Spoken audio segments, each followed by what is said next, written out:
Terminology છે જે environment ઓફિસમાં ફ્રીક્વન્ટલી યુઝ થાય એ ખ્યાલ નહીં હોય તો પછી આગળનું વસ્તુ ખ્યાલ નહીં આવે. ફર્સ્ટ ફોર છે એ આપણે ફર્સ્ટ લેક્ચરની અંદર ઓલરેડી ડિસ્કસ કરી દીધી GPC GCBC MOA. Fifth STP એવી જનરલી બધાને ખબર હશે.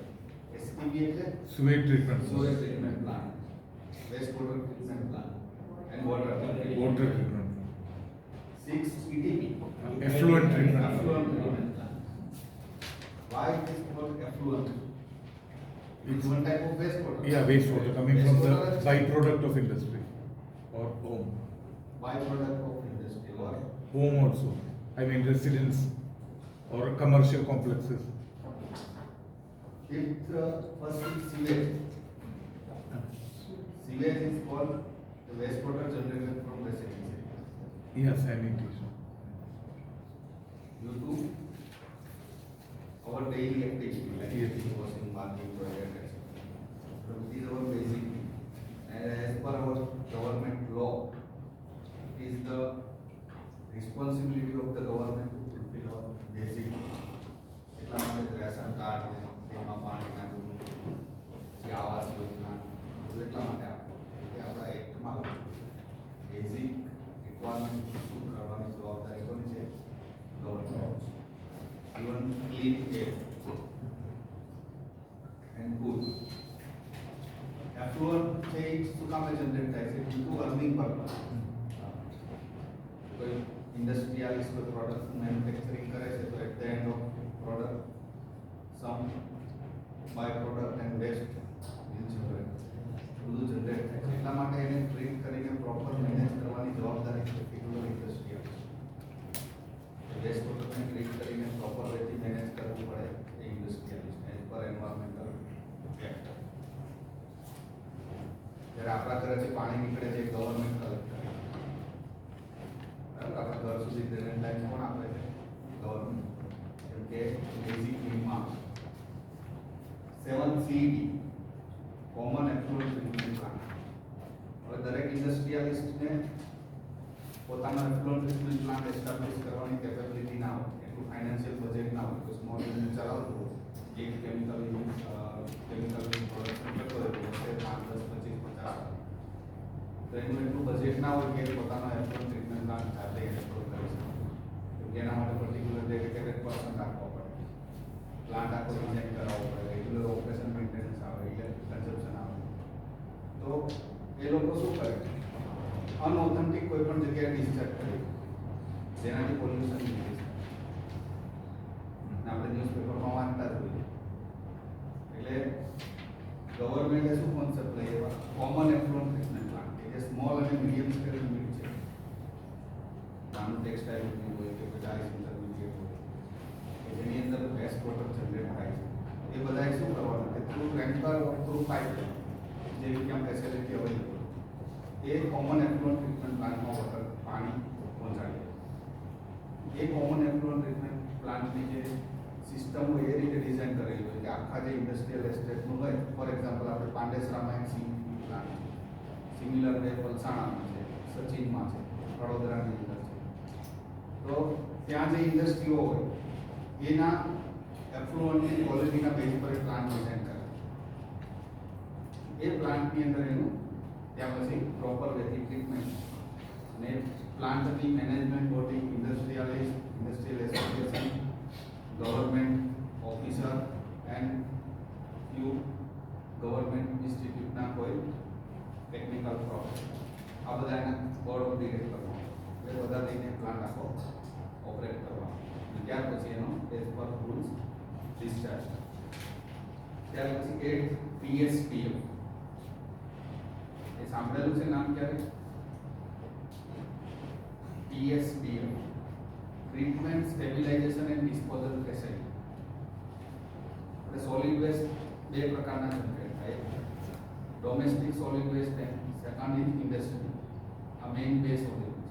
થર્ડ ઇઝ ઇન્ડસ્ટ્રી અને generally harmful to agriculture. Sorry, domestic waste છે આપણા ઘરેથી કલેક્ટ કરીને, પણ એ ખાલી અર્બન એરિયા, રૂરલ એરિયામાં એ કોઈ ફેસિલિટી નથી. ઓનલી અર્બન એરિયાની અંદરનું વેસ્ટ જ કલેક્ટ. એટલે એટ પ્રેઝન્ટ બી 70% વેસ્ટ જ કલેક્ટ થાય છે ઇન્ડિયામાં. 30% તો કલેક્ટ થતો જ જે વેસ્ટ જનરેટ થાય છે ડોમેસ્ટિક વેસ્ટ. એટલે સુરતમાં કેટલો થાય છે ખબર છે કોઈને? કચરાની ગાડી આવે ને તો સુરતમાં ડેઈલી કેટલો થતો હશે? 25 ટન. એક નાની ગાડીમાં મેક્સિમમ 2 ટન આવે. એટલે વેટ બાય વોલ્યુમ ઓછું, વોલ્યુમ વધારે હોય, વેટ ઓછો. બધો જ વેસ્ટ ક્યાં જાય? સુરતની અંદર 4 ટ્રાન્સફર સ્ટેશન છે. એ ટ્રાન્સફર સ્ટેશન ઉપર ઇનિશિયલ સેગ્રીગેશન કરીને બધો જ વેસ્ટ આપણે સર્વર મોકલા ડાયમંડ હાઉસની સામે. ત્યાં પછી એ વેસ્ટમાંથી પ્લાસ્ટિક સેપરેટ કરે, પેપર સેપરેટ કરે, મેટલ સેપરેટ કરે. ત્યાં જે મજૂર કામ કરે એ ડેઈલીના 2000 રૂપિયા કમાય. મેટલ અને પૈસા, સ્ટીલની ચમચી વાત સ્ટાફમાંથી ઘણા બધા વિઝિટ કરી ત્યારે કંઈ નથી ગયું. 1500 થી 2000 રૂપિયા એ મજૂરને મળે ડેઈલી. પણ આખો દિવસ કચરાના ઢગલા પર રહેવા, કેમ કે આપણા ઘરેથી એટલી બધી વસ્તુ એમાં વેસ્ટમાં જતી. બીજું ઓર્ગેનિક વેસ્ટ, એટલે કે વેટ વેસ્ટ, જેને આપણે ભીનો કચરો કહીએ. એ સેગ્રીગેટ કરીને ટોટલી મેન્યુરમાં કન્વર્ટ કરે થ્રુ ડીકમ્પોઝિશન પ્રોસેસ. એટલે એ સેનિટરી વેસ્ટ. TSDF એટલે જે ઇન્ડસ્ટ્રીમાંથી જે વેસ્ટ જનરેટ થાય, જે હેઝાર્ડિયસ હોય, ટોક્સિક હોય, કોરોસિવ હોય, એ વેસ્ટને ડિસ્પોઝ કરવાની ફેસિલિટી અલગ છે. આપણે અંકલેશ્વરની અંદર છે અને સુરતની અંદર એક હતી, એ બંધ છે. કદોરની પાછળ એવી જ રીતે દહેજમાં છે, કચ્છમાં છે, વાપીમાં છે. ઘણી બધી ઇન્ડસ્ટ્રીયલ એરિયામાં ડિસ્પોઝલ સાઇટ્સ જેની અંદર બધો જ ઇન્ડસ્ટ્રીયલ વેસ્ટ કે જે વેસ્ટ કોઈ જગ્યાએ યુટિલાઇઝ થઈ શકે એવો ના હોય. અને હેઝાર્ડિયસ એટલે કયા વેસ્ટને હેઝાર્ડિયસ કહેવાય? કોને ડેફિનેશન બધો એને આઈડેન્ટિફાઈ કરવો એ બીજ. આપણા ઘરે બી વેસ્ટ જનરેટ બાયોમેડિકલ, આપણા ઘરે કયો વેસ્ટ જનરેટ થાય હેઝાર્ડિયસ?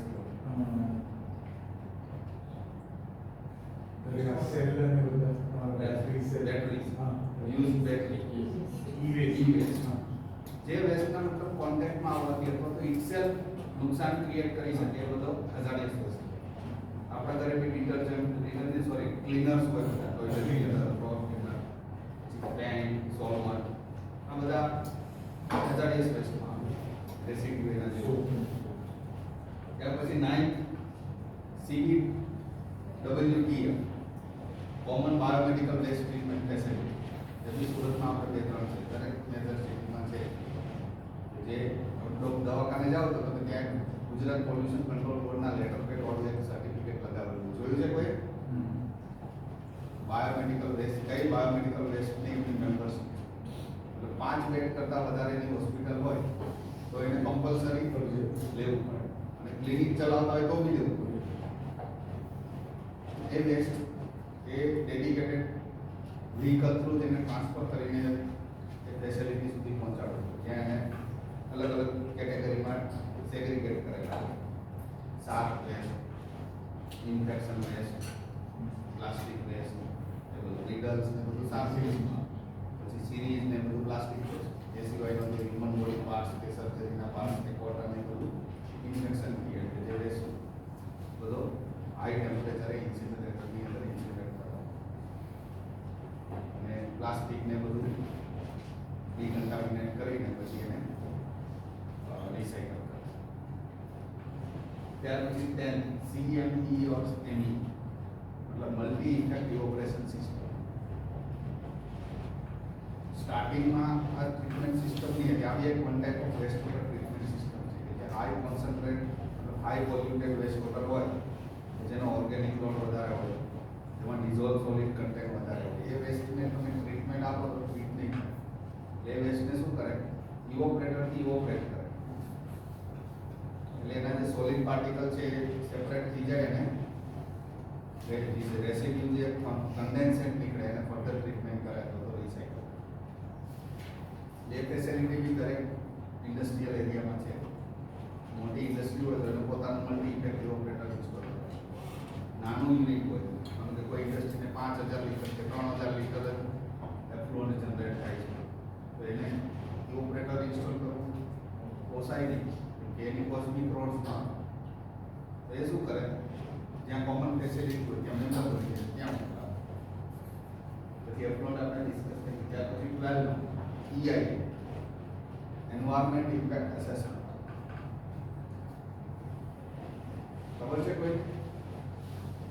કોઈ પણ પ્રપોઝ પ્રોજેક્ટ ઇન્ડસ્ટ્રી કોઈ એક ઇન્ડસ્ટ્રી એસ્ટાબ્લિશ થવાની છે ફર્સ્ટ એક્ટિવિટી EI ઉદ્યોગ ભવન છે કે જીએસટી છે કે આ બધું નેક્સ્ટ પોલ્યુટિંગ ઇન્ડસ્ટ્રી પ્રપોઝ એક્ટિવિટીથી એન્વાયરમેન્ટ પર શું ઇફેક્ટ થશે એનું અસેસમેન્ટ એન્વાયરમેન્ટ ઇફેક્ટ હશે તો પોઝિટિવ એન્ડ નેગેટિવ આવે. આપણે ન્યૂઝપેપરમાં જોતા હોય કે આજે ત્યાં ઇન્ડસ્ટ્રીનો લોકોએ વિરોધ કર્યો, અહીંયા ડેમ બનવાનો હતો તો વિરોધ કર્યો, હાઈવેનો વિરોધ કર્યો. તો એ વિરોધ થ્રુ ધીસ એક્ટ તમે એમ જ કોઈનો વિરોધ ના કરી શકો. એના માટે લીગલ એવિડન્સ જોઈએ છે. તો એ લીગલ એવિડન્સ આપણે એન્વાયરમેન્ટલ એક્ટની અંદર લીગલ પ્રોવિઝન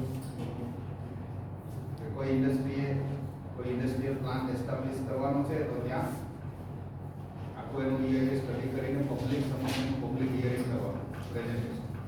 એની અંદર એ આખું પ્રેઝન્ટ કરે કે આવું બનાવશે એનાથી આખું પોલ્યુશન થવાના ચાન્સીસ છે નહીં થાય એના માટે કોઈ આનાથી આટલા લોકોને રોજગારી મળશે, આટલો ફાયદો થશે, આટલું રેવન્યુ થશે. પોઝિટિવ ને નેગેટિવ બંને આવશે. એની અંદર તમે ઓપોઝ કરી શકો એનો કે ભાઈ આ પ્રકારનું એની અંદર વેસ્ટ જનરેટ થશે એની ટ્રીટમેન્ટ કરવી આ રીતે શક્ય નથી. તમે જે બતાવે છે ખોટી અથવા તો આનાથી આવું નુકસાન થઈ શકે, ખેતીને થઈ શકશે કે એન્વાયરમેન્ટમાં એટમોસ્ફિયરમાં થશે કે વનસ્પતિને, તો એ પ્રોજેક્ટનું એપ્રુવલ ત્યાંનો. પછી ઈસી એના બેઝ ઉપર એને environment clearance state pollution control board અને central pollution control board project category એ છે કે એના બેઝ ઉપર પછી થર્ડ જે લખેલું છે CTE એટલે કે એનઓસી. ત્યાર પછી એને એનઓસી મળે પ્રોજેક્ટનું વર્ક સ્ટાર્ટ કરે ત્યાં ક્લિનિંગ. ત્યાર પછી 13 નંબર એ 14 નંબર CCA. 13 નંબર જે છે CTE એનઓસી મતલબ કે ખાલી પ્રોજેક્ટ સ્ટાર્ટ કરવાની પરમિશન આપે. એનું કન્સ્ટ્રક્શન થાય, મશીનરી બધી ઇન્સ્ટોલ થાય, પ્લાન્ટ આખો કમિશન થાય, ત્યાર પછી રેગ્યુલર ઓપરેશનમાં આવે ત્યાર પછી એને CCA મળે, consolidated consent and authorisation, consent two operate CTO. ત્યાર પછી તમારી ઇન્ડસ્ટ્રી સ્ટાર્ટ થાય. આટલી એક લીગલ પ્રોસેસ છે. એન્વાયરમેન્ટ ઓડિટમાં બધા લીગલ ડોક્યુમેન્ટ વેરીફાઈ કરવાના કે એકચ્યુઅલમાં એની પાસે છે, એની અંદર કઈ કઈ કન્ડિશનો લખેલી છે, કન્ડિશનો કરે છે કે નથી કરતા, ફૂલફિલ કરે છે તો એના એવિડન્સ. 15 જે છે એ બધા યુનિટ્સ છે જે કોમન કે એટલે kilolitre per day, metre per day, ml million litre per day, cusec ખ્યાલ છે ને બધા, split to per flow of water, ton per annum, ppm, horse power, kilowatt hour, megawatt and standard feeding. 16 ESP and EPC electrostatic pressure and pollution control measures, and ZLD. ZLD means મેડમે કદાચ કીધું હશે, નથી કીધું, zero liquid discharge, new concept છે એટલે પણ 20 વર્ષ છે પણ ઇન ફિલ્ડ ઓફ એન્વાયરમેન્ટ એક ન્યૂ કોન્સેપ્ટ છે. જનરલી ઇન્ડસ્ટ્રી વાળા શું કરતા હોય કે ટ્રીટમેન્ટ કરીને વેસ્ટ વોટરને ડિસ્ચાર્જ કરતા. ડિસ્ચાર્જનો બી એક ક્રાઇટેરિયા છે એ આપણે બધા ફર્સ્ટ ડે ડિસ્કસ કરેલો. કોઈ પણ જગ્યા પર તમે વેસ્ટ વોટર ડિસ્ચાર્જ કરો છો તો એ જગ્યા પર વોટરનો ફ્લો મિનિમમ 6 ટાઈમ હાયર દેન ડિસ્ચાર્જ ફ્લો હોવો જોઈએ, તો જ એ પાણી ડાયલ્યુટ થાય, તો એનાથી પોલ્યુશન ઇફેક્ટ ઓછી થાય. ઇવન મરીન ડિસ્ચાર્જ, દરિયામાં ડિસ્ચાર્જ કરતા હોય તો બી સિંગલ પોઈન્ટ પર ડિસ્ચાર્જ નથી, પણ મલ્ટિપલ પોઈન્ટ પર ડિસ્ચાર્જ કરવાનો થ્રુ પરફોરેટેડ ડિફ્યુઝર સિસ્ટમ, જેથી મરીન ઇકોસિસ્ટમને કોઈ ઇફેક્ટ ન થાય. ZLD એટલે ઝીરો લિક્વિડ ડિસ્ચાર્જ, એ વેસ્ટ વોટરને ટ્રીટ કરીને ફર્ધર રિસાયકલ કરે. આઉટસાઇડ પ્રિમાઇસીસ કંઈ પણ ડિસ્ચાર્જ નહીં કરવાનું, અને ઝીરો લિક્વિડ ડિસ્ચાર્જ. થોડું કોસ્ટલી પડે. On environment audit. What is audit?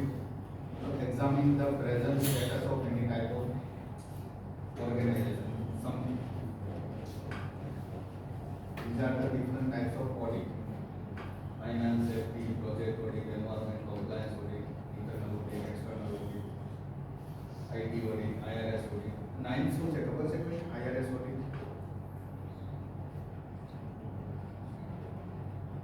આપણે બધાને એપ્લિકેબલ છે.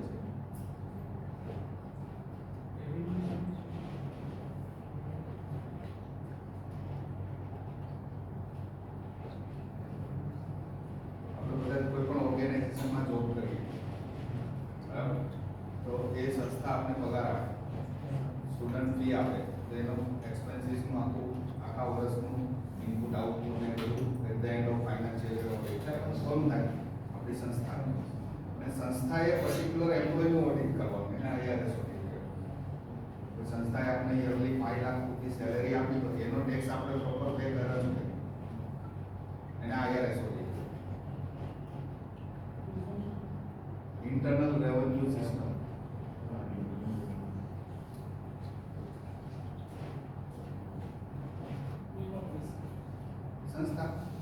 સંસ્થા પાસે ગવર્નમેન્ટ ઓથોરિટી માંગે જવાબ તો એને આપવાનો.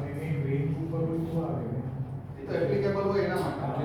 માનો કે તમને તમારી સંસ્થા વર્ષે 15 લાખ રૂપિયા સેલેરી આપે તો તમારે એપ્લિકેબલ. હવે સંસ્થા તો એવું વિચારે કે તમે ટેક્સ પે કરો છો, પણ તમે નથી કર્યો એની સંસ્થા પાસેથી ગવર્નમેન્ટ પૂછી શકે કે તમારા એમ્પ્લોયી ટેક્સ પે કરે છે કે નહીં, એનું તમારી પાસે કોઈ એવિડન્સ છે કે નહીં. 5% કરતા ઓછું હોય તો એ તો મને એક્ઝેક્ટ ખબર નથી, પણ આ એક સિસ્ટમ છે. What is environment audit? Environment audit એટલે environment management system. કોઈ પણ ઇન્ડસ્ટ્રીની અંદર પોલ્યુશન અને વેસ્ટ મેનેજમેન્ટ માટે જે સિસ્ટમ હોય એને એન્વાયરમેન્ટ મેનેજમેન્ટ સિસ્ટમ કહેવાય, EMS મેનેજમેન્ટ સિસ્ટમ કહેવાય. એનું systematic, documented, periodic and objective evaluation કરી અને એન્વાયરમેન્ટ ઓડિટ કહેવાય. With the aim of this 4 point: waste prevention and reduction, compliance with regulatory requirement, company management, and environmental information. Right? Environment audit na types. There are 3 types. Compliance audit એટલે કે with reference to environment law. Environment લોની અંદર એવું હોય કે ભાઈ તમારું 3 ટનનું boiler હોય તો 3 ટનના બોઇલરની અંદર તમારે સાયક્લોન સેપરેટર અને સ્ક્રબર 2 વસ્તુ લગાવેલી હોય. એ લો થઈ ગયું. હવે એનું કમ્પ્લાયન્સ કે ભાઈ છે કે નહીં. For example A management audit. Management audit મતલબ કે મેનેજમેન્ટ પોલિસી શું છે, વેસ્ટ મેનેજમેન્ટ પ્લાન. કેમ કે આફ્ટર ઓલ એ બધું મેનેજમેન્ટ પર ડિપેન્ડ છે. કોઈ પણ બિઝનેસમેન હોય તો એના માટે આ ઓનલી આઉટગોઈંગ ફેસિલિટી છે, ઇનકમિંગ નથી. કોઈ પણ બિઝનેસમેનનો મેઇન પર્પસ શું હોય કે કઈ રીતે એની પ્રોડક્ટ સારામાં સારા રેટથી માર્કેટમાં વેચે અને કઈ રીતે સારું અર્નિંગ કરી શકે. વેસ્ટ મેનેજમેન્ટમાં એને કોઈ ઇન્ટરેસ્ટ ના હોય કેમ કે એને વન ટાઈપ આઉટગોઈંગ છે. એ એવું જ વિચારે કે આનો પૈસા કઈ રીતે બચે. કે આ બધું એર પોલ્યુશન કંટ્રોલ ESP લગાવે તો ESP ની કોસ્ટ 2-3 કરોડ રૂપિયા થાય પ્લસ એનું મંથલી પાવર બિલ. હવે જો નહીં ચલાવે તો એને મંથલી જે પાવર બિલ 2-5 લાખ રૂપિયા હોય સેવિંગ. એટલે તો એવું જ વિચારે કે કઈ રીતે 5 લાખ રૂપિયા સેવિંગ થાય. પોલ્યુશન વધે છે એનું રીઝન આ જ છે, એટીટ્યુડ ખોટો છે. ઓનલી પેપર ઉપર બધું થાય છે, પેપર પરથી કઈ થાય નહીં, એટીટ્યુડ ચેન્જ કરવાથી થાય. એટલે એ મેનેજમેન્ટ પોલિસી કેવી છે,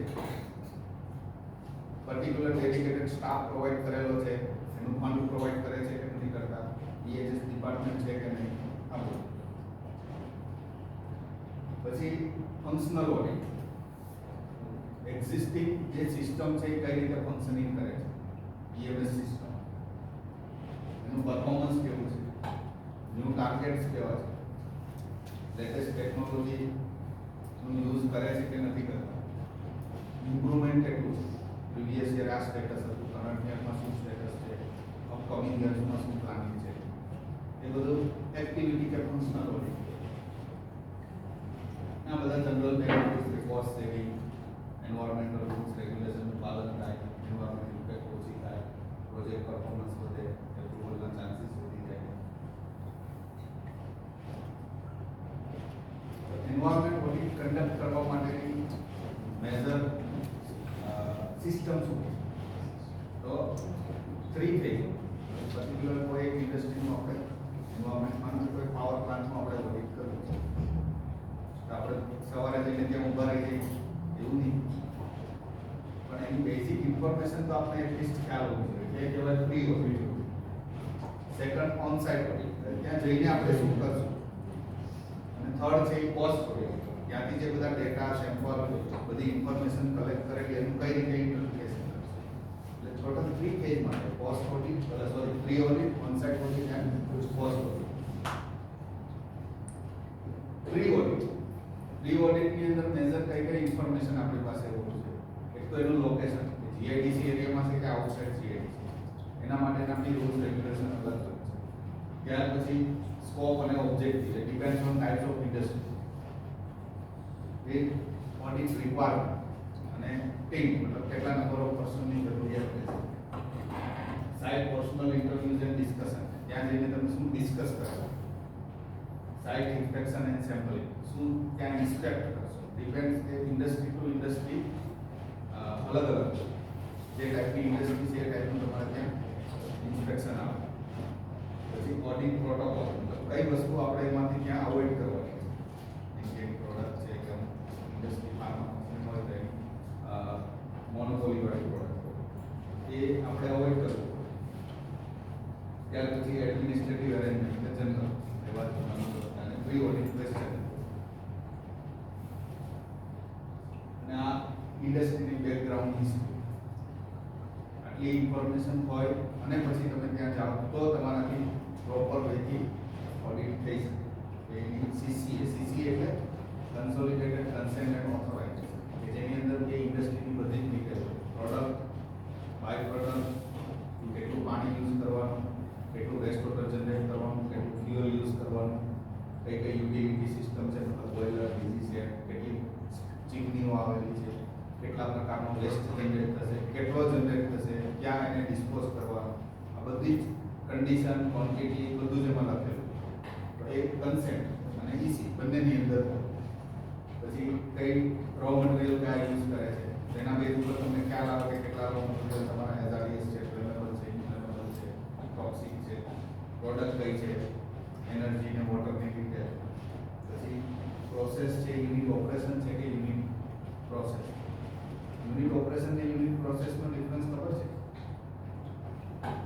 મોદી સાહેબ. હા, જેમાં ફિઝિકલ ચેન્જીસ હોય યુનિટ ઓપરેશન, હા, અને અને જેમાં કેમિકલ ચેન્જ અને ફિઝિકલ ચેન્જ બેટર થાય યુનિટ પ્રોસેસ. યુનિટ ઓપરેશનનો એક્ઝામ્પલ માસ ટ્રાન્સપોર્ટ ઓપરેશન આવે આપણે બધાને સમજાય જેમ કે જેમાં ફિઝિકલ સોલિડ સોલિડ સેપરેશન છે, પછી સોલિડ લિક્વિડ ડિસ્ટિલેશન માટે ડિસ્ટિલેશન ફિઝિકલ કે જેની અંદર કોઈ કેમિકલ ચેન્જ ન થતો, ઓનલી ફિઝિકલ ચેન્જ. મિકેનિકલ લેંગ્વેજમાં કહીએ તો સોર્ટિંગ, સાઇઝ રિડક્શન, આ બધું યુનિટ ઓપરેશન. યુનિટ પ્રોસેસ એટલે કે જેની અંદર કેમિકલ ચેન્જ થઈ જતો, બે ત્રણ કેમિકલ મિક્સ કરીને કોઈ ચોથું કેમિકલ બને, તેને યુનિટ પ્રોસેસ કહેવાય. આપણે સાદી ભાષામાં ચા બનાવીએ તે યુનિટ પ્રોસેસ કહેવાય. એટલે યુનિટ પ્રોસેસ છે કે યુનિટ ઓપરેશન છે, બેચ પ્રોસેસ છે કે કન્ટિન્યુઅસ પ્રોસેસ છે. પછી એની health environment safety policy, PLI policy. PLI મતલબ પબ્લિક લાયબિલિટી ઇન્સ્યોરન્સ એક્ટ. ઇન્ડસ્ટ્રીની અંદર કોઈ એક્સિડન્ટ થાય, કોઈ મેજર ઇફેક્ટ થાય, સરાઉન્ડિંગ પીપલ, સરાઉન્ડિંગ એન્વાયરમેન્ટને જે એને કોમ્પેન્સેશન આપવાનું થાય એ PLI પોલિસીમાં કવર થાય. જો આજના જે નામ હોય રેસિડેન્શિયલ એરિયા એ આમાં કવર એનું એ જોબ સ્ટડી અને રિસ્ક મેનેજમેન્ટ સ્ટડી આવે, રિસ્ક સ્ટડી એની આખી એક ગાઈડલાઈન છે. એની અંદર એ કવર થતું હોય તો આવે, નહીં તો નહીં આવે. હવે સપોઝ કોઈ એનઆઈસી કંપની છે એ અમુક એરિયામાં આવે છે અને આજુબાજુના જે 15-20 કિલોમીટર બાજુ સપોઝ કોઈ વિલેજ છે એને જો ઇફેક્ટ કરતો હોય તો ઇફેક્ટ કરતો હોય ઇફેક્ટ થાય એવી એક્ટિવિટી જ ના કરવાની. ઇફેક્ટ અત્યારની વાત છે કે in case of accident, in case of emergency, suppose કે ફાયર એક્સિડન્ટ થયો, આ પીએલઆઈ પ્લાન્ટની અંદરનું ભાગ છે. બહારનું પબ્લિક લાયબિલિટી ઇન્સ્યોરન્સ પ્લાન્ટની અંદર વર્કમેન કોમ્પન્સેશન એક્ટ આવે, એના પ્રમાણે એની પોલિસી લેવી પડે. એ તો કમ્પલસરી અને એઝ પર ફેક્ટરી એક્ટ લેવી જ પડે. આ જે છે એ પબ્લિક લાયબિલિટી મતલબ આઉટસાઇડ ધ પ્રિમાઇસીસ. હવે એનું કોઈ ટેન્કર, કોઈ એસિડનું ટેન્કર વાપીથી મુંબઈ જાય છે કે વાપીથી અમદાવાદ જાય છે, તો રોડ ઉપર કોઈ એક્સિડન્ટ થયું તો રોડ ઉપર તો મારા તમારા જેવા ઘણા બધા હોય. એ પીએલઆઈ કંપનીને જે કોમ્પન્સેશન આપવાનું થાય એના માટે. પછી કંપની તો આ ઊંચા કરે છે, તમારી પાસે ફંડ જ નથી, તો શું કરવાનું? જેલમાં પૂરવાથી કે આપણું ફંડ નથી આવતું. આ પોલિસી અંદરમાં એ આવે. એવી જ રીતે આપણે ડિસ્પોઝલ સાઇટ જે હોય ને, હેઝાર્ડસ વેસ્ટ ડિસ્પોઝલ સાઇટ તો બહુ મોટી હોય, આપણા કેમ્પસ જેવું. હવે એની અંદર બધો ટોક્સિક ને કોરોઝિવ વેસ્ટ બધો ફિલઅપ કરાવે. હવે એની આખી ભરાઈ જાય પછી એને કવર કરીને, માટીથી કવર કરીને ઉપર નાનું પ્લાન્ટેશન કરવાનું. એટલે ઓથોરિટીની કામ પૂરું, જે ડિસ્પોઝલ સાઇટ ચલાવતા હોય એનું કામ પૂરું થઈ ગયું, સાઇટ આખી ફિલઅપ. પણ 10 વર્ષ પછી એમાંથી કોઈ લીકેજ થયું, આજુબાજુનું ગ્રાઉન્ડ વોટર કન્ટામિનેટ, સોઇલ કન્ટામિનેટ, એમાંથી કોઈ ગેસીસ નીકળવા માંડે, તો એની જવાબદારી કોની? એનો સ્ટેબિલિટી પીરિયડ 40 વર્ષનો, 40 વર્ષે એ સ્ટેબલ થાય. એના માટે ગવર્મેન્ટની અંદર આપણે એક્ટની અંદર એક છે એસ્ક્રો એગ્રીમેન્ટ, જે લગભગ 5-10 કરોડ રૂપિયાનો એસ્ક્રો એગ્રીમેન્ટ કરાવેલો છે. જો એ ઇન્ડસ્ટ્રી એ ટાઈમે કઈ એક્શન પ્લાન નહીં લે, એક્શન નહીં લે, તો એ પછી એ પૈસામાંથી બધું ડિક્લેર કરવામાં આવે. ત્યાર પછી લેબોરેટરી પ્રિપેરનેસ, મતલબ કે ત્યાંથી જે કંઈ સેમ્પલ કરીએ, જે કંઈ ટેસ્ટિંગ કરવાનું છે, તો એની લેબોરેટરીની અંદર આપણે ફેસિલિટી અવેલેબલ છે કે નહીં, પર્ટિક્યુલર ઇન્સ્ટ્રુમેન્ટ, કેમિકલ, રિએજન્ટ, આ બધું, અને કેટલા સેમ્પલ આપણે કલેક્ટ કરવાની જરૂર છે. આ on site. Second, opening meeting with the site personal. Initially તો આપણું કામ એ પર્ટિક્યુલર કન્સર્ન પર્સન જોડે આપણે ડિસ્કસ અને ત્યાર પછી start the audit as per hour plan. અને નીચેના collect the required information as per list, location, climate condition, product. હવે કોઈ ઇન્ડસ્ટ્રીની 20 પ્રોડક્ટ છે તો એક ટાઈમ નીચે 20 પ્રોડક્ટ ના ચાલે, 5 પ્રોડક્ટ ચાલતી હોય, 2 ચાલતી હોય, ઘણી વાર આખો પ્લાન્ટ બનતી હોય, માર્કેટમાંથી ઓર્ડર જે રીતે હોય એ પ્રમાણેની પ્રોડક્ટો ચાલે. તો કેટલી પ્રોડક્ટ ચાલે છે એ પ્રમાણે ત્યાં વેસ્ટ જનરેશન હોય, એ પ્રમાણે ત્યાં પોલ્યુશનના ચાન્સીસ હોય. પછી water utilisation, waste water generation, disposal, પછી care emission, hazardous waste generation અને ઓર્ગેનાઇઝેશન સ્ટેટસ. પોસ્ટ ઓડિટમાં જે બધા ડેટા કલેક્ટ કરેલા છે એનું બધાનું એનાલિસિસ, સેમ્પલ જે કલેક્ટ કરેલા છે એનું એનાલિસિસ, પછી જે કાંઈ એવિડન્સ કલેક્ટ કરેલા છે એનું સ્ટેચ્યુટરી રિક્વાયરમેન્ટ સાથેનું કોમ્પ્લાયન્સ, આ બધું વેરીફાઈ કરીને ફાઇનલ ઓડિટ રિપોર્ટ કરીએ. આપણે જે સેમ્પલિંગ કરીએ, સેમ્પલિંગના બી ટાઈપ્સ આવે. વોટર સેમ્પલિંગના એર સેમ્પલિંગ, વોટર સેમ્પલિંગમાં ગ્રેપ, કમ્પોઝિટ અને ઇન્ટરમીડિયેટ. ગ્રેપ એટલે ઓન ધ સ્પોટ છે. કોઈ સિંગલ પોઈન્ટ પર જે સેમ્પલ લીધું એને ગ્રેપ સેમ્પલ કહેવાય. કમ્પોઝિટ એટલે મલ્ટિપલ પોઈન્ટ પરથી લઈ અને એને આપણે એક સિંગલ સેમ્પલ બનાવવું. અને ઇન્ટરમીડિયેટ એટલે અલગ અલગ ટાઈમ પર બનાવવું. ફોર એક્ઝામ્પલ કોઈએ કીધું તાપીનું પાણી ચેક કરવું છે, તો તાપી આ કાંઠાથી પેલા કાંઠે 700 થી 800 મીટરની છે. હવે આપણે કિનારા પર જઈને સેમ્પલ લઈ આવીએ, ટેસ્ટ કરીને કહીએ કે પાણી ખરાબ છે, તો એ આપણો રિપોર્ટ એક્સેપ્ટેબલ ના કરે. એનું તમારે ગ્રેપ બી કરવું પડે અને ઇન્ટરમીડિયેટ બી કરવું પડે.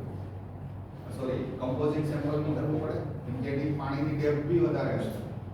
બની શકે કે સરફેસ ઉપર જ થોડી ઇમ્પ્યુરિટીઝ હોય, વચ્ચેના ભાગમાં સારું હોય પાણી, એટલે અલગ અલગ નંબર ઓફ પોઈન્ટ પરથી સેમ્પલ લેવા પડે. વચ્ચેના ભાગમાંથી, કાંટા પરથી, 5 ફૂટ ડેપ્થ પરથી, 10 ફૂટ ડેપ્થ પરથી, ડાઉન સ્ટ્રીમમાં, અપ સ્ટ્રીમમાં, ને એ બધાનું એવરેજ કરીને પછી જે રિઝલ્ટ આવે એ તમારી વોટર ક્વોલિટી. પછી એ જ પ્રમાણે સિઝનેબલ ક્વોલિટી, વિન્ટરમાં અલગ હોય, સમરમાં અલગ હોય, મોન્સૂનમાં. એટલે એ સેમ્પલિંગ બી ઇમ્પોર્ટન્ટ છે કે તમે કેવું સેમ્પલ લીધું. એવી જ રીતે air sample, area sample, personal sampling અને ઇન્ટિગ્રેટેડ સેમ્પલિંગ. ઇન્ટિગ્રેટેડ સેમ્પલિંગ ક્યારે આવે કે જે પ્રમાણેની પ્રોડક્ટ ચાલતી હોય એ પ્રમાણેનું એર એમિશન થતું એના લઈએ. અને એરિયા સેમ્પલ એટલે કે સરાઉન્ડિંગ એટમોસ્ફિયરનું જે આપણે સેમ્પલિંગ કરીએ છીએ. આ બધું ચેકલિસ્ટ છે. એન્વાયરમેન્ટ ઓડિટ સ્કીમ, હવે એનું હિસ્ટ્રી શું છે? એકચ્યુઅલી સેન્ટ્રલ પોલ્યુશન કંટ્રોલ બોર્ડની ગાઈડલાઈનમાં બી છે એન્વાયરમેન્ટ ઓડિટ. પણ આપણે પર્ટિક્યુલર ગુજરાતની અંદર ગુજરાત પોલ્યુશન કંટ્રોલ બોર્ડે 1999 થી આ સ્કીમ ઇમ્પ્લિમેન્ટ કરી. અમુક કેસીસ ઇન્ડસ્ટ્રી સામે હતા અને એના બેઝ ઉપર પ્રોજેક્ટમાં જજમેન્ટ આપેલું કે ગુજરાતની અંદર જે ઇન્ડસ્ટ્રી છે, જે મેજર પોલ્યુટિંગ ઇન્ડસ્ટ્રી છે બધી, એ બધાને કમ્પલસરી એન્વાયરમેન્ટ ઓડિટ કરાવવું. એ આપણે હાઈકોર્ટનો ઓર્ડર છે. એ પ્રમાણે આપણે ગુજરાતની અંદર જે ઇન્ડસ્ટ્રીઓ છે એને 2 કેટેગરીમાં ડિવાઈડ છે. પર્ટિક્યુલર ફોર એન્વાયરમેન્ટ બીજા કોઈ પર્પઝમાં નહીં. શિડ્યુલ 1 અને શિડ્યુલ 2. શિડ્યુલ 1 ની અંદર એજ્યુકેશનલ ઇન્સ્ટિટ્યૂટ, કોઈ રિસર્ચ સેન્ટર, ગવર્મેન્ટ ઇન્સ્ટિટ્યૂટ કે ગવર્મેન્ટ લેબ હોય એ બધા. શિડ્યુલ 2 માં કોઈ પ્રાઇવેટ ઓર્ગેનાઇઝેશન કે જેની પાસે સફિશિયન્ટ ટેકનિકલ સ્ટાફ હોય એ ઓથોરાઇઝેશન લઈ શકે. આપણી કોલેજ પાસે શિડ્યુલ 1 એન્વાયરમેન્ટ ઓડિટનું ઓથોરાઇઝેશન છે સિન્સ 2008. ઓડિટની અંદર કેટલા પર્સન હોય? એન્વાયરમેન્ટ એન્જિનિયર, કેમિકલ એન્જિનિયર, અને કેમિસ્ટ, માઇક્રોબાયોલોજીસ્ટ, અથવા અધર પર્સન જે બધા છે કે જે આપણી 2-3 વર્ષનો એક્સપિરિયન્સ હોય.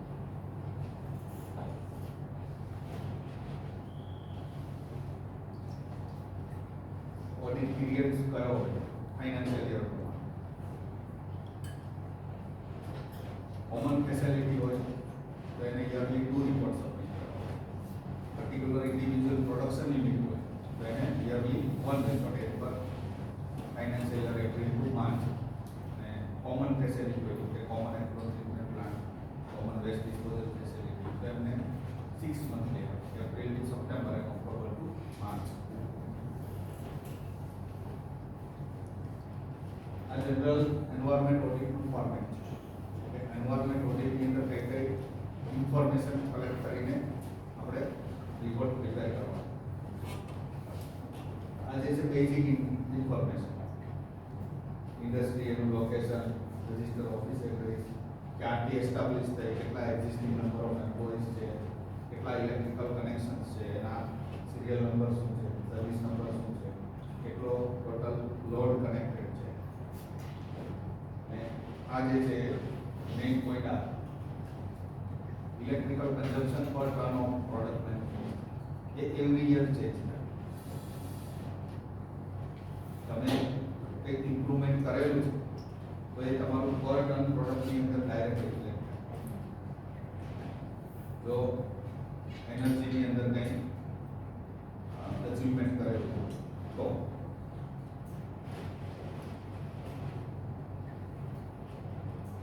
જનરલ બધી ઇન્ફોર્મેશન છે. ડિરેક્ટર પાર્ટનર કોણ છે, પછી એના કોન્ટેક્ટ નંબર, સીટનો ટાઈમ શું છે, એન્વાયરમેન્ટ કે સેફ્ટી ડિપાર્ટમેન્ટ છે તેના હેડ કોણ છે, એની કોન્ટેક્ટ ડિટેલ, 365 માંથી કેટલા દિવસ વર્કિંગ હતું પ્રોડક્શન. ઘણી બધી ઇન્ડસ્ટ્રીઓ વર્ષમાં 6 મહિના ચાલુ છે. સુગર મિલ, સુગર મિલ છે સિઝનલ ચાલે છે. કોટન મિલ છે તો બી સિઝનલ ચાલુ થ્રુ આઉટ ધ યર નહીં ચાલે. તો પછી બીજા ઘણા બધા ફાર્મા યુનિટ નાના હોય તો સિઝનલ ચાલતા હોય. સિઝન પ્રમાણે જે બીમારીઓ હોય એની દવા બનાવે તો એ ચાલે. પછી કન્સ્ટ્રક્શનની અંદર અમુક ઇન્ડસ્ટ્રીઓ છે એની સિઝનલ ચાલતી હોય. પછી 13 નંબર ઇન્ડસ્ટ્રી પાસે કોઈ એવું ISO સર્ટિફિકેટ છે 9000 જનરલી બધા પાસે 9000 શેના માટે આવે? ISO 9000 સિરીઝ શેના માટે છે? એ તો બધા માટે એપ્લિકેબલ છે. નહીં, ક્વોલિટી માટે. 14000 સેફ્ટી સોરી એન્વાયરમેન્ટ માટે. એન્વાયરમેન્ટ રિલેટેડ કોઈ તમારી પાસે ઓથોરાઇઝેશન હોય ISO તો એ 14000 લાગે. અને OSHA 18000 એ actually હવે 45000 બનતી એ સેફ્ટી રિલેટેડ સેફ્ટી અને હેલ્થ જે તમે સેફ્ટી ને આપણે કેમ NBA આવે બરાબર તો NBA નું ઓથોરાઇઝેશન લેવામાં આપણે જે બધું મેન્ટેન કરવું પડે એવી જ રીતે આ લોકોને આ બધું લેવામાં મેન્ટેન કરવું પડે એના જે રૂલ્સ રેગ્યુલેશન પ્રમાણે સિસ્ટમ અને ડોક્યુમેન્ટેશન. પછી 14 number cleaner production technology. Industry આ કોઈ ટેકનોલોજી ડેવલપ કરી છે ક્લીનર પ્રોડક્શન અથવા તો કોઈ પ્લાનિંગ છે. પછી પ્રોડક્શન ડિટેલમાં બી same number of product batch wise છે કે નહીં, કન્ટિન્યુઅસ છે કે નહીં, અને રો મટીરિયલ પર કેજી અથવા તો પર ટન પ્રોડક્ટ મેન્યુફેક્ચરિંગમાં કેટલા રો મટીરિયલ જોઈએ, એમાંથી કેટલા રો મટીરિયલ હેઝાર્ડિયસ છે કે જેના યુઝ કરવાથી વેસ્ટ જનરેશન વધે છે, એ રિડ્યુસ કરવા માટેના કયા એક્શન પ્લાન છે. સી બાર વોટર. સિમિલરલી વોટર યુટિલાઇઝેશન તો ઇન્ડસ્ટ્રીની અંદર આખું વોટર બેલેન્સિંગ કરેલું એક વોટર યુઝ થતું હોય ડોમેસ્ટિક પર્પઝ માટે ત્યાં જે એમ્પ્લોય કામ કરતા હોય એના માટે એટલે ડોમેસ્ટિક યુઝ થાય. સેકન્ડ પાર્ટ આવે ગાર્ડન જો ગાર્ડન હોય તો, અને થર્ડ પાર્ટ આવે ઇન્ડસ્ટ્રીયલ યુઝમાં ફર્ધર 3 પોર્શન. એક યુટિલિટી જે બોઇલર ને કુલિંગમાં યુઝ થાય, સેકન્ડ પ્રોસેસ કે જે પર્ટિક્યુલર પ્રોડક્ટ મેન્યુફેક્ચરિંગમાં છે. ફોર એક્ઝામ્પલ આપણે કાપડમાં ડાઇંગ પ્રિન્ટિંગ થતું હોય તો એની અંદર પાણી વપરાય એટલે પ્રોસેસ પર. અને એક આવે વોશિંગ, પ્રોડક્ટ વોશિંગ આવે અને જનરલ વોશિંગ ફ્લોર ને બધું વોશ કરતા હોય એ પાણીની વેસ્ટ વોટરમાં જ કન્સિડર. એ કેટલું વોટર યુઝ થાય છે, ત્યાર પછી એ વોટરને ટ્રીટમેન્ટ કરવા માટેની ત્યાં ફેસિલિટી છે કે નહીં, એફ્લુએન્ટ ટ્રીટમેન્ટ પ્લાન્ટ એની કેપેસિટી શું, કેટલા નંબર ઓફ યુનિટ છે, કયા યુનિટ છે, એની અંદર ફ્લો મીટર લગાવેલા છે કે નહીં, એ ફ્લો મીટરના રેકોર્ડ છે કે નહીં, ડેઈલી રેકોર્ડ મેન્ટેન થાય છે કે નહીં, પછી એ એફ્લુએન્ટને ટ્રીટ કરીને કઈ રીતે ડિસ્પોઝ કરે છે, ડિસ્ચાર્જ કરે છે, રિસાયકલ કરે છે અથવા તો ફર્ધર ટ્રીટમેન્ટ માટે મોકલે છે, એની ક્વોન્ટિટી પ્લસ એની ક્વોલિટી ભાઈ સ્ટેજ વાઇઝ કેટલું પોલ્યુશન રિડ્યુસ થાય છે. ત્યાર પછી જે લાસ્ટ સીવેજ ત્યાં ઓફિસ હોય, કેન્ટીન હોય, ટોયલેટ બાથરૂમ હોય એ બધામાંથી જે પાણી નીકળે એને અલગ રીતે સેપ્ટિક ટેન્ક્સ હોય અથવા સીવેજ ટ્રીટમેન્ટ પ્લાન્ટ. ત્યાર પછી open area available for disposal of effluent. હવે ત્યાં ઇન્ટરનલી ડિસ્ચાર્જ કરતા હોય તો, અધરવાઇઝ જનરલી કોઈ ઇન્ડસ્ટ્રીને આવી પરમિશન આપતા નથી કે પ્લાન્ટની અંદર ડિસ્ચાર્જ કરે. ત્યાર પછી એફ્લુએન્ટ છે સ્ટાન્ડર્ડ 8 નોર્મ્સ જોડે મેચ થાય છે કે નહીં. ત્યાર પછી 10 retrofitting undertaking to improve the performance of unit. કોઈ પણ પ્લાન 100% એફિશિયન્સીથી ચાલે નહીં, એનું પરફોર્મન્સ ઇમ્પ્રુવમેન્ટ માટેના કયા કયા સ્ટેપ્સ તો આપણે કયા સજેશન આપેલા છે અને એમાં કયા કયા મેજર પ્રોબ્લેમ આવે છે, જે ઓપરેટ કરનાર ઓપરેટર્સ કોણ છે, એનું મેન્ટેનન્સ કઈ રીતે કરે છે, એનું મેન્ટેનન્સ કઈ આ બધો ડેટા કલેક્ટ કરવો પડે. પછી 13 નંબર છે current status of the concern total water act 1974. બધા પ્રોવિઝન્સ કેમાં છે, વોટર એક્ટ 1974 એનું ઓથોરાઇઝેશન છે કે નહીં, અને લાસ્ટ ઓવરઓલ પોલ્યુશન લો એ હું તમને લાસ્ટમાં બતાવીશ પોલ્યુશન લો કઈ રીતે આવે. ત્યાર પછી એરની રીતે જેમ વોટરની આવે સિમિલરલી એર પોલ્યુશન બે રીતે થાય. તો એર પોલ્યુશનના ઇન્ડસ્ટ્રીમાં બે સોર્સ, એક યુટિલિટીમાંથી થતું એર પોલ્યુશન જેમ કે બોઇલર હોય, ડીઝલ જનરેટર હોય, વોટ એર જનરેટર હોય, કમિંગ ટુ હીટર હોય, આ બધી utility system. Second air pollution આવે પ્રોસેસ પોલ્યુશન. પ્રોસેસ કહે છે કે કોઈ કેમિકલ યુનિટ છે તો બે કેમિકલના રિએક્શનથી જે એ પ્રોસેસ કહે છે અને જે યુટિલિટીમાંથી નીકળે એને ફ્લુ કહે છે. ફર્સ્ટ જે છે એ ફ્લુ ગેસ છે, મતલબ કેટલી ફ્લુ ગેસ છે જેટલા બોઇલર હોય ફ્લુ ગેસ છે સ્ટેન્ડ બાય ચાલતા હોય તો કોમન ફ્લુ ગેસ છે. પછી થર્ડ નંબર છે નંબર ઓફ પ્રોસેસ છે કે એવી રીતે જેટલા પ્લાન્ટ હોય એ પ્રમાણે જેટલી પ્રોસેસ હોય એ પ્રમાણે એની પ્રોસેસ છે. પછી તો ફોર્થ નંબર એની ક્વોલિટી, તો જેમાંથી જે ગેસીસ બહાર નીકળે છે એની ક્વોલિટી શું છે with reference to emission criteria કે emission norms. With ambient air quality, જે અંદર એક્ટિવિટી થતી હોય જે બધા ગેસીસ જનરેટ થતા હોય ડસ્ટિંગ થતું હોય તો એને લીધે ત્યાં સરાઉન્ડિંગ કે ઇન્ટરનલ પ્રિમાઇસીસની અંદર એર ક્વોલિટી લેવલ શું છે. અને લાસ્ટમાં એનું એર એન્વાયરમેન્ટ સ્ટેટસ. પછી seventh number air pollution control system કેટલી લગાવી છે, એ પ્રોપર વર્ક કરે છે કે એની એફિશિયન્સી શું છે. પછી એ એફિશિયન્સી ઇમ્પ્રૂવ કરવા માટેના સ્ટેપ્સ કયા અને ટોટલ એર પોલ્યુશન લોડ. એના પછીનું નેક્સ્ટ હઝાર્ડિયસ વેસ્ટ, તો પર્ટિક્યુલર કેટલા ટાઈપના વેસ્ટ જનરેટ એ વેસ્ટની કેટેગરી શું છે. હઝાર્ડિયસ વેસ્ટ મેનેજમેન્ટ રૂલ પ્રમાણે એની કેટેગરાઇઝ કરેલી છે, એની ડિસ્પોઝલ મેથડ બી આપેલી છે, તો એ પ્રમાણે વેસ્ટ ડિસ્પોઝ કરે છે. પ્લસ એની સ્ટોરેજ ફેસિલિટી કેવી હોવી જોઈએ એની પ્રોવિઝન્સ છે, એની આની ગાઈડલાઈન છે કે નીચે ઇમ્પરવિયસ લેયરમાં જેને સ્ટોર કરવો, અમુક વેસ્ટ હોય એને ડ્રમની અંદર સ્ટોર કરવાનો, અમુક વેસ્ટ હોય એને અમુક ટેમ્પરેચરે સ્ટોર કરવાનો.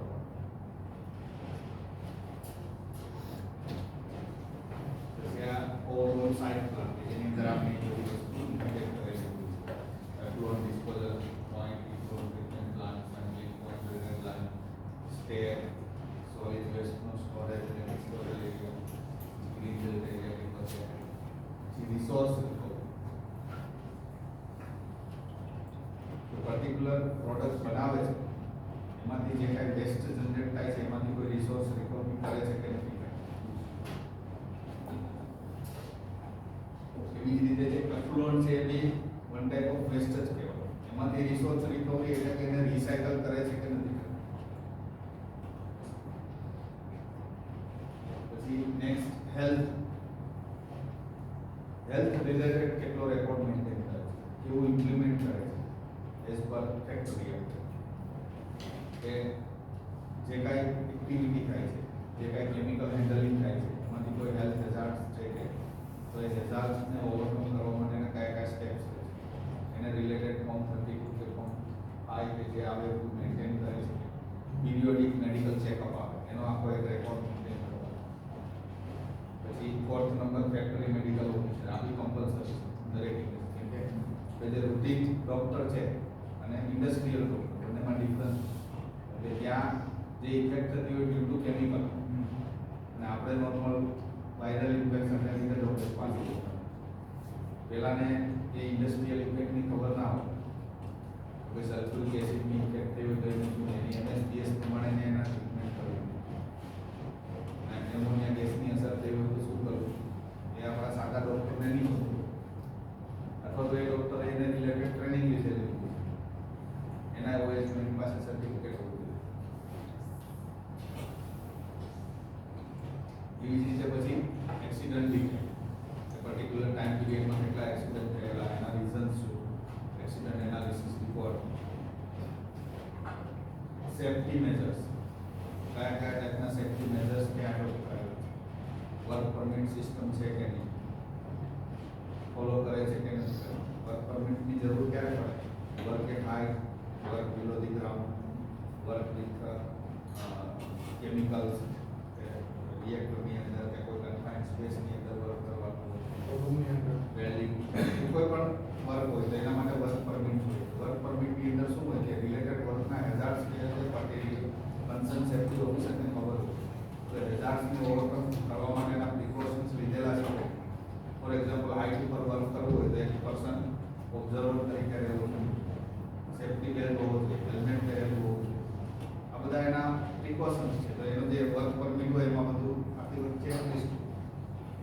એ ફોલો કરે છે કે નહીં.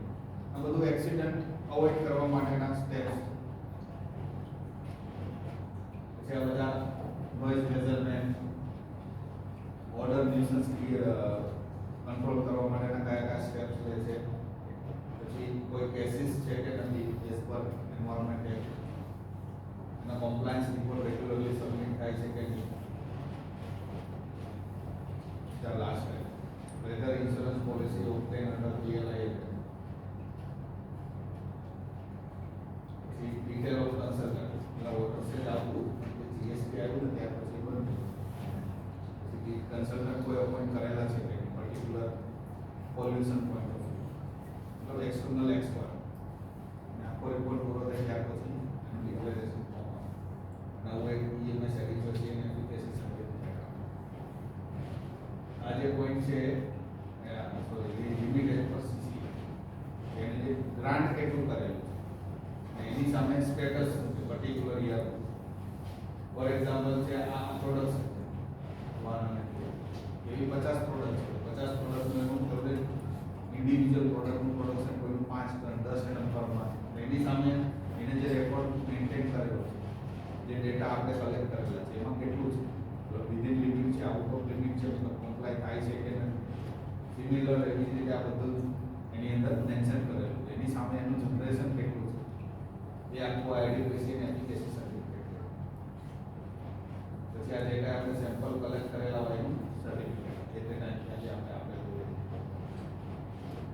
તો આપણે જે પોલ્યુશન લોડની વાત કરી તો પોલ્યુશન લોડ કેલ્ક્યુલેટ કઈ રીતે જનરલી વેસ્ટ વોટરમાં પેરામીટર 34 આવે. At a time every time બધા પેરામીટર આપણે ટેસ્ટ ના કરીએ અને ઇઝીબલ નહીં પણ એના જે બેઝિક પેરામીટર છે કોઈ પણ વેસ્ટ વોટર કે temperature pH TDS COD chloride sulphate આ બધું ચેક કરો એટલે તમને વેસ્ટ વોટરનું ખબર પડી જાય કે કેટલું પોલ્યુટેડ છે.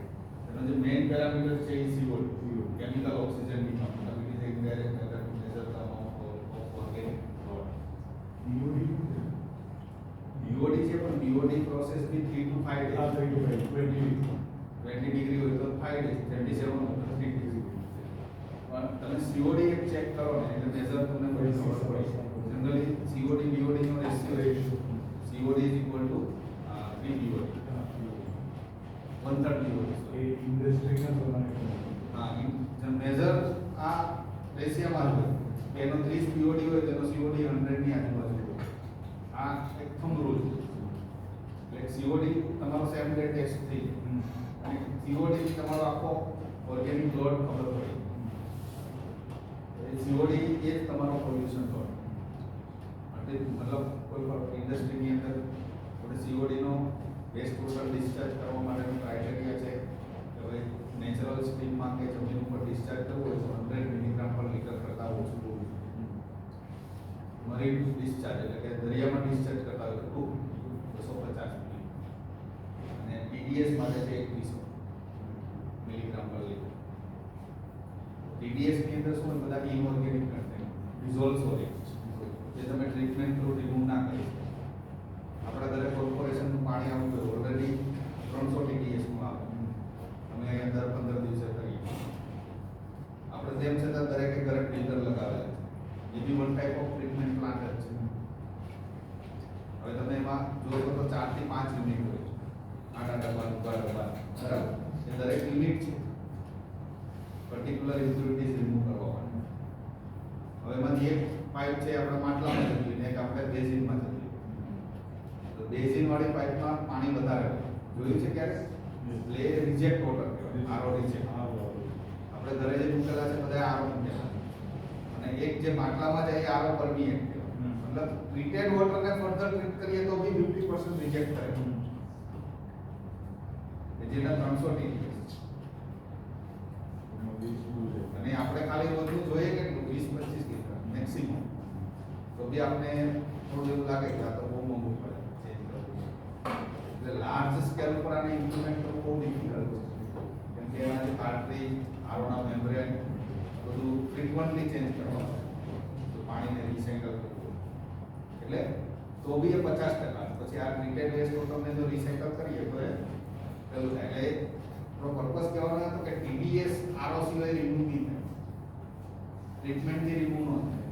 ડિઝોલ્વ સોલ્યુશન એને રિમૂવ કરવા માટે તમારે RO જોઈએ. અને આપણો ઇન્ડિયન ડ્રિંકિંગ વોટર સ્ટાન્ડર્ડનો નોર્મ્સ છે 500 TDS. એટલે આપણે 300 TDS વાળું પાણી પીએ, 200 વાળું પીએ તો બી કોઈ પ્રોબ્લેમ નથી. પણ આપણે પીએ છીએ 50 TDS, જે ઉલટાનું નુકસાનકારક. પાણીની અંદર H2O પ્લસ મિનરલ્સ બે જ વસ્તુઓ હોય. અને તમે મિનરલ્સ તો TDS ના ફોર્મમાંથી કાઢી નાખ્યા. પણ 50 TDS નું કોને હોય કે જેને મેડિકલ એડવાઇસ કરેલું ડોક્ટરે, જેને કોઈને લીવરનો કે કિડનીનો પ્રોબ્લેમ આપણે બધા જ પીએ. તો એનાથી ઘણી બધી ડેફિશિયન્સી ક્રિએટ છે. અને એ ડેફિશિયન્સી 15-20 વર્ષે દેખાય, ઓન ધ સ્પોટ નહીં દેખાય. એટલે મિનિમમ 100-200 TDS વાળું તો પીવું જ જોઈએ. એટલે TDS પરથી બી એફ્લુઅન્ટ લોડ ખબર પડે, પોલ્યુશન લોડ અને organic demand, chemical oxygen demand, એના પરથી બી તમને પોલ્યુશન લોડ ખબર પડે. ફોર એક્ઝામ્પલ 100 મિલીગ્રામ પર લીટર છે તો 1 લીટરમાં 100 મિલીગ્રામ. તો એ ઇન્ડસ્ટ્રી પર ડે જેટલું વેસ્ટ વોટર ડિસ્ચાર્જ કરતી હોય એને જોડે મલ્ટીપ્લાય કરો તો એટલા કિલોગ્રામનો પોલ્યુશન લોડ એને ડિસ્ચાર્જ કર્યો તો આપણે એને કહી શકીએ. સિમિલરલી એરની અંદર કે PM જે આપણે ફર્સ્ટ ડે વાત કરીએ PM10 અને PM2.5 અને ચીમનીમાંથી જે જતું હોય એને જનરલ PM કહેવાય, પર્ટિક્યુલર મેટર SO2 ને એનો લોડ બી સેમ એ પર્ટિક્યુલર જે ID ફેન હોય એની કેપેસિટી પ્રમાણે તમારે અને એની વેલોસિટી બંનેનું મલ્ટીપ્લાય કરવાને સ્ટેટનો ડાયામીટર એના બેઝ ઉપરથી તમને મીટર ક્યુબ પર સેકન્ડનો ફ્લો મળી જાય. અને તમે જે આનું એનાલિસિસ કરેલું એના પરથી તમને એનું મિલીગ્રામ પર મીટર ક્યુબનું ક્વોન્ટિટી મળશે. ડસ્ટ PM કે ભાઈ 100 મિલીગ્રામ પર મીટર ક્યુબ એ ચીમનીમાંથી પોલ્યુટન્ટ એટમોસ્ફિયરમાં જાય છે. હવે એનો જે ફ્લો છે વેલોસિટી મલ્ટીપ્લાય બાય એરિયા એના પરથી તમને પર્ટિક્યુલર મીટર ક્યુબ પર સેકન્ડની ફ્લો મળે. આપણે જે વેલ્યુ મળી છે એ પર મીટર ક્યુબમાં મળી છે. 1 મીટર ક્યુબમાં 80 માઇક્રોગ્રામ જે મિલીગ્રામ જેટલું ડસ્ટ હોય છે PM. આપણું જે ફ્લો હોય સ્ટેટનો ટોટલ એની જોડે મલ્ટીપ્લાય કરો કે એટલા મિલીગ્રામ તમારું દર સેકન્ડે એટમોસ્ફિયરમાં પર્ટિક્યુલર મેટર જતું હોય.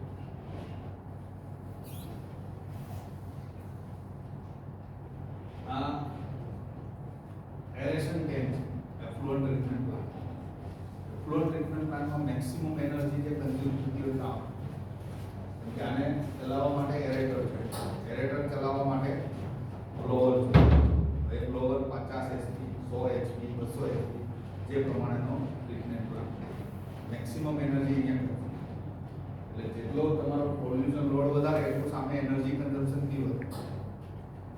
આ કઈ રીતે રિડ્યુસ થાય એના માટેની આખી જે સિસ્ટમ છે એ થ્રુ પ્રોસેસથી મોડિફાઈડ કરો તો એ પ્રોસેસની અંદર અમુક એવા રો મટીરિયલ યુઝ થતા હોય કે જેનાથી તમારો ઓર્ગેનિક લોડ વધી જાય. એને લીધે તમારી ટ્રીટમેન્ટ પોસિબલ હોય. જેવી રીતે આ એમ્બિયન્ટ એર મોનિટરિંગ છે, આ કાલે બતાવીશ તમને જોઈશું. આ સ્ટેપ જનરલી બધાએ જોયેલી એનું સેમ્પલિંગ છે. આ જે સ્ટેપ છે એ આની નો સેમ્પલિંગ પોઈન્ટ. સેમ્પલિંગ પોઈન્ટ માટેના બી ક્રાઇટેરિયા છે. ખ્યાલ છે આ પ્લેટફોર્મ કઈ રીતે ડિસાઇડ કરવાનું?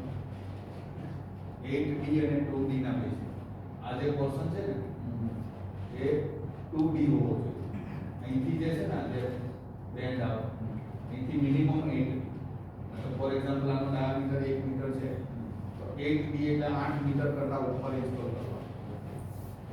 આ 2D એટલે કે 2 મીટર કરતા નીચે હોવું જોઈએ. એ વચ્ચેના ભાગમાં તમે ગમે ત્યાં સેમ્પલિંગ પ્લેટફોર્મ પ્રોવાઈડ કરી શકો. ફોર એક્ઝામ્પલ આ 40 મીટરની સ્ટેપ હોય તો એના જનરલી 20 મીટર કરતા ઉપર જ એને તમારે ઇન્સ્ટોલ કરવું પડે. આ બધી સેમ્પલિંગ એસેસરીઝ કઈ રીતે ક્લિયર સેમ્પલિંગ થાય બધું ઇન્સ્ટ્રુમેન્ટ બધું ઉપર લઈ જવાનું, ત્યાંથી પછી એનું સેમ્પલ લેવાનું. ક્લિયર?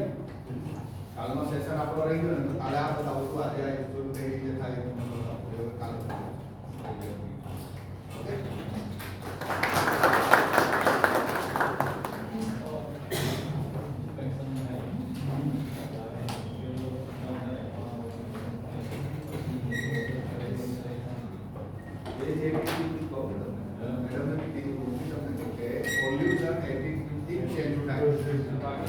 બાકી કોઈ જે મેડમ કીધું ને આપણો એટીટ્યુડ જ્યાં સુધી ચેન્જ ન થાય ત્યાં સુધી આ બધું પેપર ઉપર જ રહે. ગમે તે કરો ફરક નહીં પડે. બીજે દિવસથી થઈ પેલો પ્રોસેસ પાણી ખોવાની ચાલુ કરી દઈ. અમે તો જોયું છે ઇન્ડસ્ટ્રીમાં એટલે તમે જોયું નથી જોયું? મેં મિનિમમ 5 ઇન્ડસ્ટ્રીના કામ કરેલા છે. એટલે મેડમ કીધું ને કે એમાં એ થોડું ટાઈમ ચલાવે પછી બંધ રાખે સાહેબ કીધું ને ESP આપણે બોઈલરમાં ચાલતું હોય બરાબર. હવે 3 ફીટનું ESP હોય 50 ટનના બોઈલર છે તો એનું પાવર કન્ઝમ્પશન કેટલું હોય? હવે નાઇટમાં નથી ચલાવવાનું. અને ઘણાએ સવારે રિલીઝ કરે એ હતું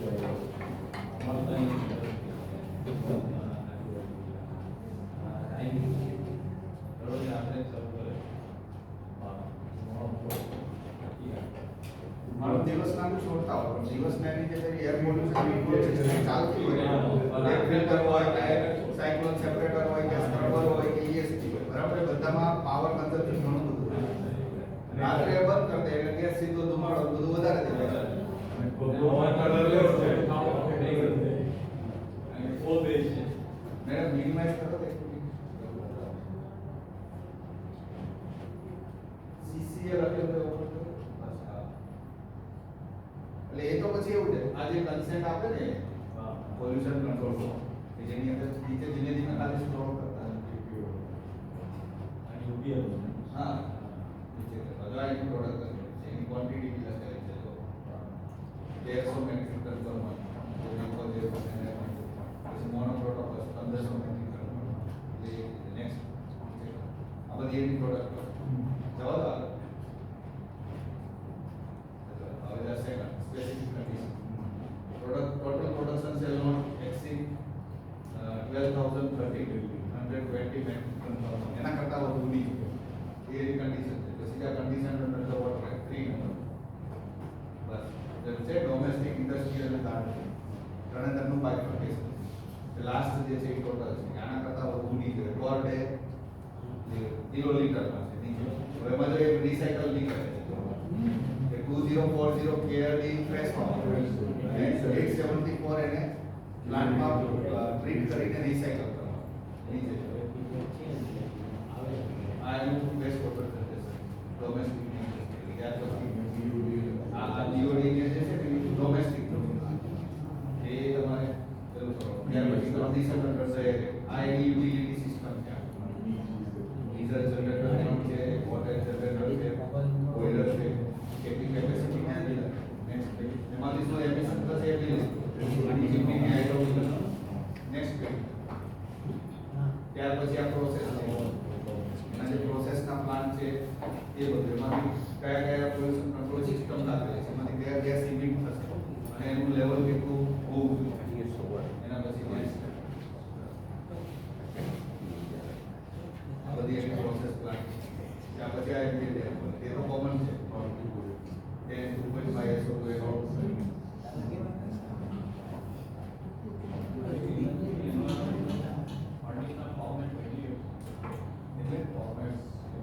ફોર્મેટ ફાઇનલ મેં તમને જે બતાવ્યું format fix content industry to industry change કારણ કે પાવર પ્લાન્ટ છે તો એમાં કોઈ લો બનવી લાગે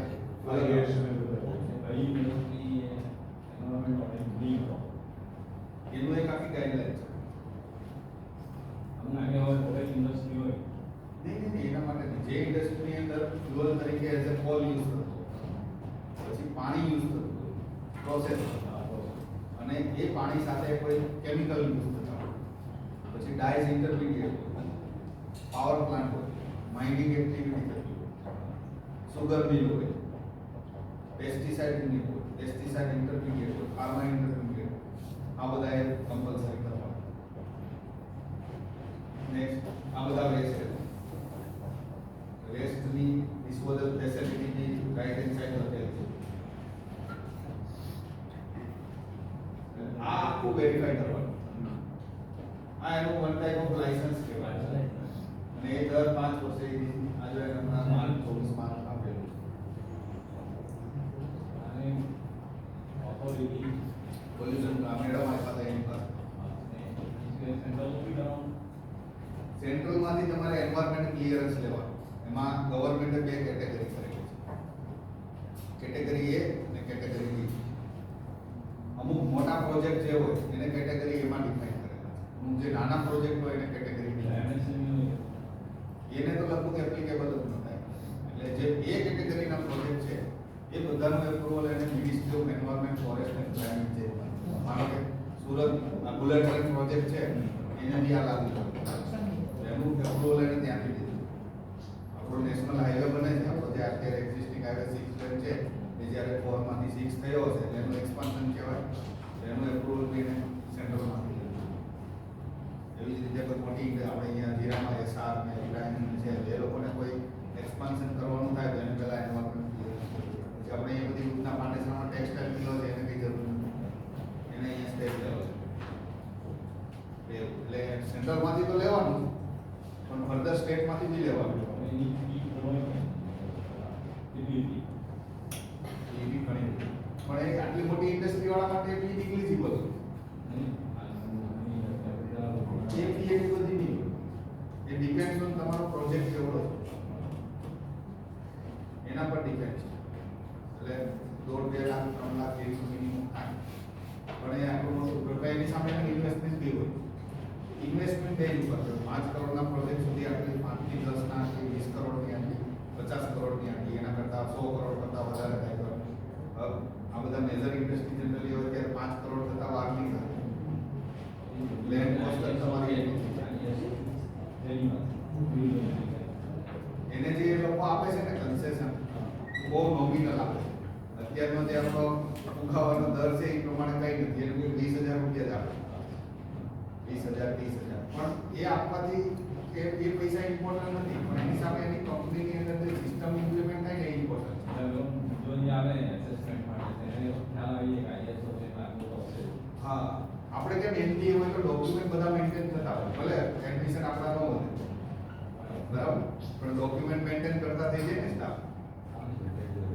સિમિલરલી આમાં એવી બીજો બેનિફિટ ન થાય પણ સિસ્ટમ તો ઇમ્પ્લિમેન્ટ કરતા થાય, ક્વોલિટી ઇમ્પ્રુવમેન્ટ થાય.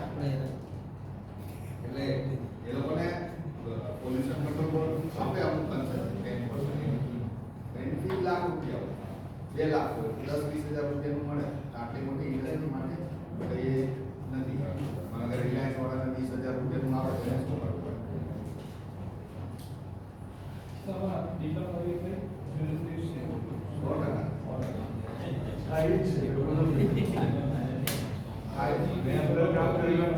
ખબર પડે તો એના પર એક્શન લેવા.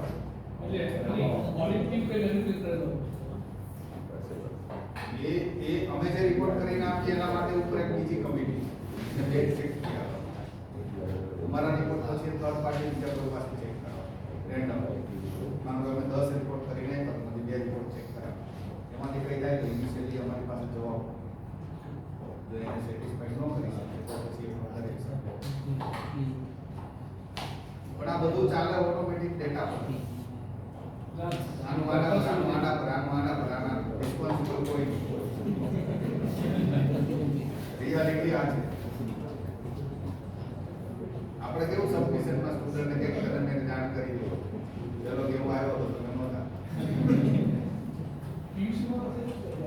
PUC તો ટોટલી ફ્રોડ છે. PUC નો પર્પસ શું? Pollution under control certificate. અને આજ સુધીમાં કોઈ દિવસ નહીં સાંભળ્યું હોય કે PUC વાળાએ ના પાડે કે તમારું વ્હીકલ સર્વિસ કરાવીને આવો પછી PUC કરાવો. એટલા ધુમાડા વાળા વાંચા PUC તો ખાલી આરટીઓ વાળાને પૈસા કમાવાની એક સ્કીમ છે. એને ખબર નહીં હોય કે એની અંદર શું આવે. જે PUC તમારા પાસે ખરેખર તમે એને પૂછી શકો. તમે એને પૂછી શકો એવું નથી પણ આપણી પાસે એવો ટાઈમ નથી હોતો મગજમારી કરવાનો. બરાબર? PUC માંગે PUC માં વેલિડ છે કે નહીં કઈ રીતે ચેક કરે? કોઈ તમારી પાસે કંઈક માંગે છે પ્રૂફ, તો એ પ્રૂફ શું છે એ બી એને ખબર હોવી જોઈએ ને. એટલે એ તો આખું ટોટલી પૈસા કમાવાની વસ્તુ છે. કાલે જ પેપરમાં આવ્યું 2000 ગાડીઓ અમદાવાદમાં એક નાઇટમાં ડિટેક્ટ કરી. વાંચ્યું કોઈ? કાલના ન્યૂઝ આજના કે કાલમાં જનરલ એક જ નાઇટમાં એ લોકોને પેલું કેમ્પેન ચાલતું હોય ને ટાર્ગેટ પૂરો કરવા માટે. હવે ત્યાં ફેસિલિટી ખાલી પર ડે ની 100 ની છે. નહીં, બીજી આરટીઓ ઓફિસમાં એક જ દિવસમાં 100 જણના ફાઇન ની એ લોકો પ્રોસેસ કરી શકે. તમે ફાઇન ભરવા માટે ગયા 2000 ની એક નાઇટમાં એ લોકો મેમો આપ્યા, તો મેમોનો ફાઇન ભરવો પડે. ત્યાં એ લોકો પાસે ફેસિલિટી એક દિવસમાં પર ડે ની 100 ની છે. ના, ઓફલાઈન. આ બધું આજના ન્યૂઝપેપરમાં મેં વાંચ્યું, આજે કે કાલે ગુજરાત સમાચારમાં વાંચ્યું, આજમાં જ લખો. એટલે 2000 ને આપી દીધા, તમે કાલે ગયા તો તમારો નંબર 4 દિવસ પછી લાગે, ત્યાં સુધી તમારું વાહન ટિકિટ. હા.